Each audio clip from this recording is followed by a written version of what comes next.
She's the oldest of 9 children. This means she can always raise an army to fight off evildoers whenever they appear. It also means she's a control freak and likes to be the boss. Her childhood was spent writing stories. From about the age of 9, she would gather the entire neighborhood and force them into servitude to produce and act in these entertainments, all the while charging their poor families to watch the shows. Did she tell you she's kind of bossy? College was wonderful and fit right in with her fantasy life. The only problem was deciding which fantasy profession would be most fulfilling. 5 majors and 4 years later, she settled on psychology. Her parents did suggest sane. After graduate school and 5 years of working in counseling, she decided sanity wasn't all it was cracked up to be. Throughout her many career choices, the one constant was writing. The other constant was never letting reality intrude too far on her fantasy life. Now Maggie's family found the perfect profession. Finally found the perfect profession.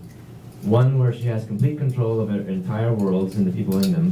One where fantasy and reality do more than coexist, they embrace each other. One where she can still induce people to listen to her, to pay attention, and to give her money.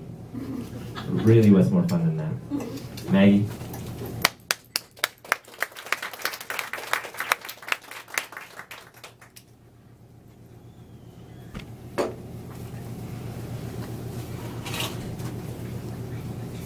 I was wondering if I'd be able to get back here.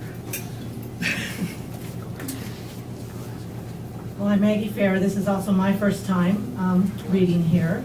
And I have just started a 7-book series. Don't ask me why at 7 books. It's just, that's the way it's working out. And these are the first 2. I'm going to be reading from the first one, Chameleon the Awakening. And then this is the second one, Chameleon the Choosing. And the third one's coming out around mid-December.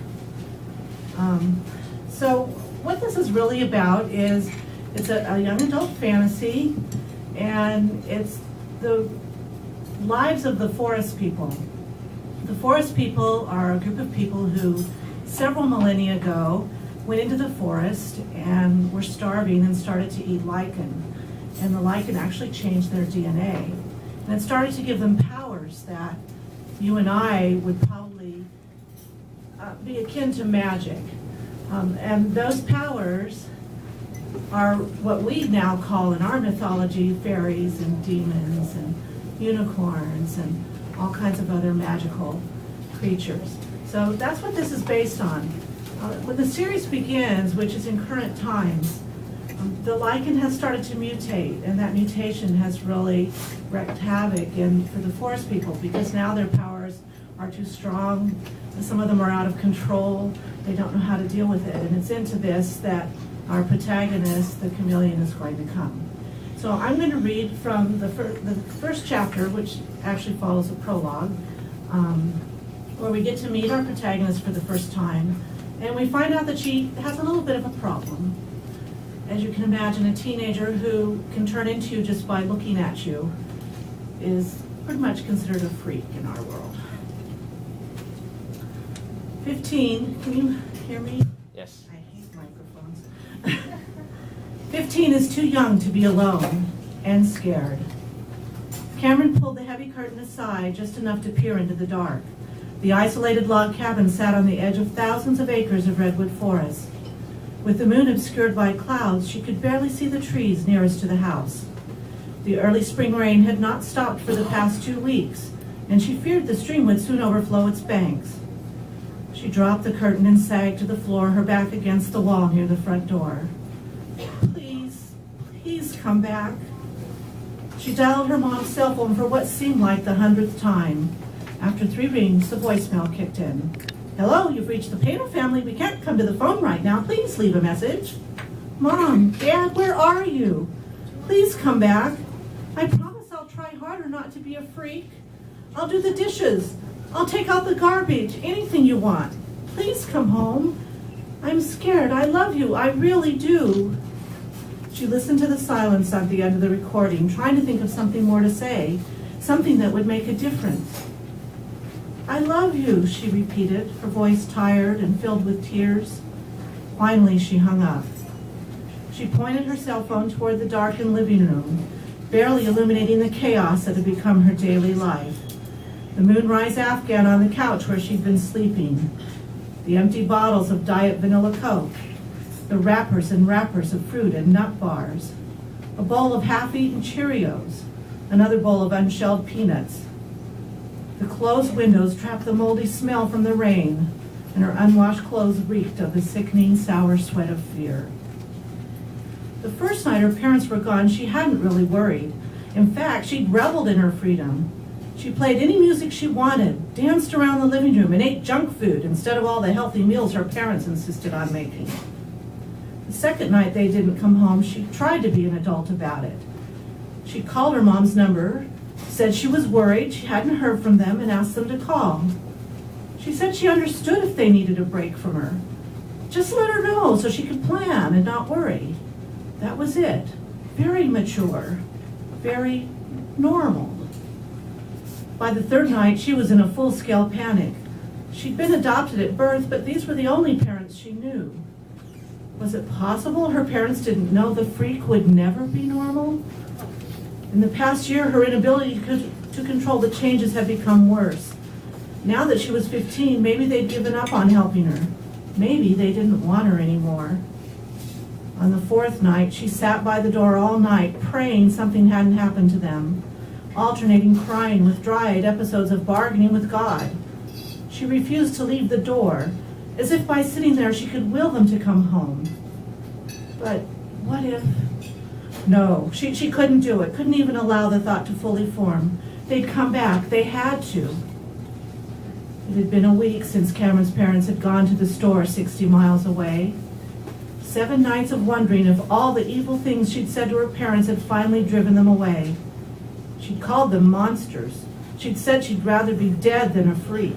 She'd screamed in pain with each change, first turning into her mother and then into her father. It must be hard to know your daughter will never have friends, never date, never marry. Maybe they finally couldn't take it anymore. Maybe they'd send the cops to take her away to some institution where freaks were kept permanently. No, she was letting her imagination get away from her. Her parents had always been kind and loving. Much more patient than Cameron had been lately. She didn't know what was wrong with her. It seemed that all she did was scream and yell and cry and make mountains out of molehills.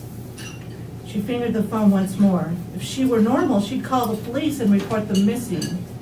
But she couldn't. She wasn't normal. She couldn't trust herself with anyone except her parents. The police would never understand. They wouldn't know how to deal with a freak who turned into them the minute they entered the room. That drawn-out sound, halfway between a cat's meow and a growl, was back. Cameron turned on the porch light and peered through the peephole to see if it was the same animal that had visited the last 2 nights. The cat the size of an adult cougar paced on the porch. But this was no ordinary cougar. Instead of the usual yellowish-brown coat with an off-white belly, this large cat had primarily silky black and brown fur spotted with specks of gold. She would have said it was a black panther, but they didn't exist in North America. The cat sniffed the air and turned directly toward her. Cameron froze. Costco waits. Cameron shook her head. What was that? It was like a ghostly voice in her head. But that was impossible. Who was Costco? She stared back at the cat. No, impossible. Being alone was really getting to her imagination. Costco waits. The cat stretched, took 2 turns in a circle, and then settled down onto the porch directly in front of the door, its head turned toward the drive. Cameron backed away from the door. What the hell? She must really be losing it. She knew she was a freak, but she never thought she was insane. She paced in front of the door, wondering what she should do. There weren't any magic pills to make talking cats go away. Maybe she just needed sleep. She hadn't showered, hadn't slept in more than fits and starts for the past week. Yes, that was it. She just needed sleep. She peeked out the window again, and the cat stood, its ears canted forward, then sprang from the porch into the woods. Cameron heard wheels tearing up the pea gravel drive, spitting rocks behind them. The car sounded heavier than her parents' sedan, and it drove faster. Her parents never drove that fast up the drive. She quickly turned off the porch light and slammed the deadbolt in place. She cowered next to the door. Drive fast, drive fast. No one's home, no one's home. The car stopped. Heavy doors slammed closed. At least 2 sets of leaden footsteps crunched toward the front door. Pound, pound! A pause. Pound, pound, pound! The fisted knock echoed the pummels of her heart against her ribs. She held her breath. Miss Painter, it's the police. We're here to help. Open the door. A deep, weighty voice spoke. Cameron squeezed her eyes closed. No, she wouldn't listen. Don't talk. Please don't talk.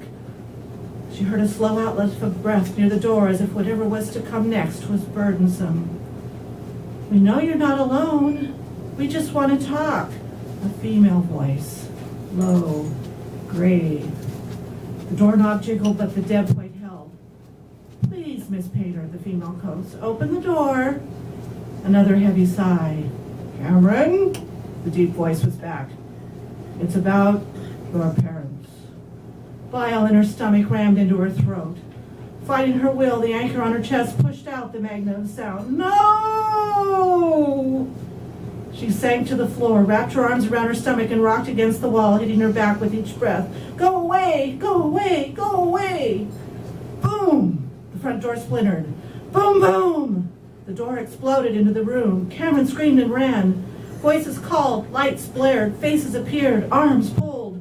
A woman cop held Cameron tight against her bosom, suffocating the scream. The cop stroked Cameron's head. It's okay.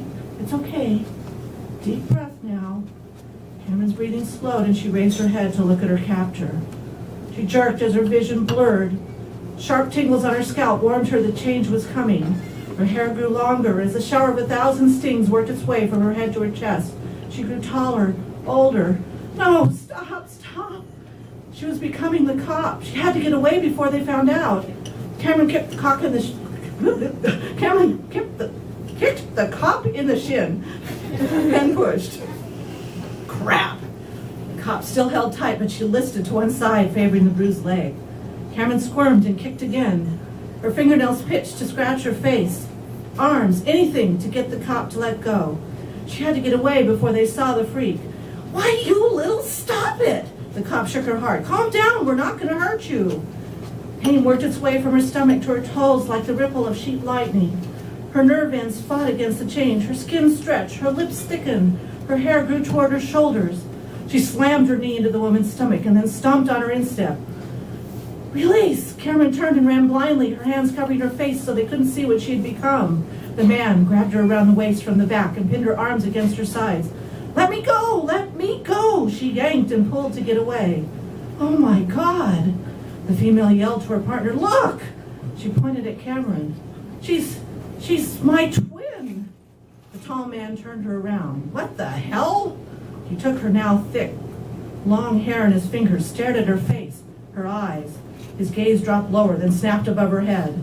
That's impossible. No one can look exactly like you, not in every detail. Cameron felt the change start again as male whiskers sprouted on her chin. She looked away, bending around him, openly staring at the female cop. Focus on the woman. She cataloged every feature of the female cop, chatting the details to herself. Shoulder-length blonde hair, triangle face, bushy eyebrows, tight lips, shoulder-length blonde hair, triangle face, bushy eyebrows, tight lips. She held her breath as she focused, hoping that not breathing would prevent further changes. Finally, secure in the image, she let out the breath and her shoulders sagged. They're dead. Cameron was proud, her voice shook only a little. The policewoman nodded, her eyes still wide as she stared at Cameron. Yes. The cop's speech strained as if she had to force each word out. Car accident. Down a steep cliff. Into the water. She finally looked away. I'm sorry.